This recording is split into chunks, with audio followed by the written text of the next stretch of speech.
Paano nga ba tayo makaiwas sa competition? Para sa akin huwag kang lumaban sa business competition. Ang gawin mo, lumayo ka sa competition. Imagine mo, laban ka ng laban everyday. Laban sa price, laban sa design, nakakaubos na resources. And ikaw mismo, ang focus mo na lang doon. Laban ka na ng laban. So, hindi ka na nakafocus sa future ng business mo, sarili mong negosyo, di mo na nakita. Dok, paano yun? Ang ginawa natin ngayon dito sa Rockstar Seminar and Coaching. Nagpunta ako sa hindi masyadong pinapansin na niche or target market. So, iba na yung target market natin. Hindi na yung mga business owners. So, sino, Dok, ang pinuntahan mo ngayon? Mga teachers. Walang pumapansin sa well-being ng mga teachers. So, sabi ko, pansinin ko na may mga teachers. Kaya nakafocus kami ngayon dito. Like nung last Saturday, nasa Level Up Learning Center tayo sa Olongapo para mag-discuss sa mga teachers. Wala diyang pumapansin, akong pumansin. And lalo na to, hindi to pinagkakaguluhan. Students, wala din pumapansin sa mga students. Kaya nagpunta rin ako sa iba't ibang school para mabigay ng letter for students. And of course, eto naman, different employees. Ito yung life and work balance. And pati preparations nila sa retirement. Ito yung plan natin ngayon. Magkakaroon tayo ng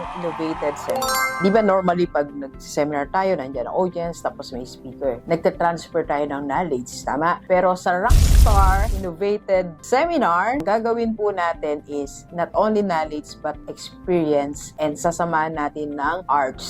So, deliver sa mga business owners, pagod na pagod ka na maipag-compete, lumayo ka sa competition, mag-iba ka ng landas, mag-innovate ka. Let's go, let's go. Kape tayo, kape po.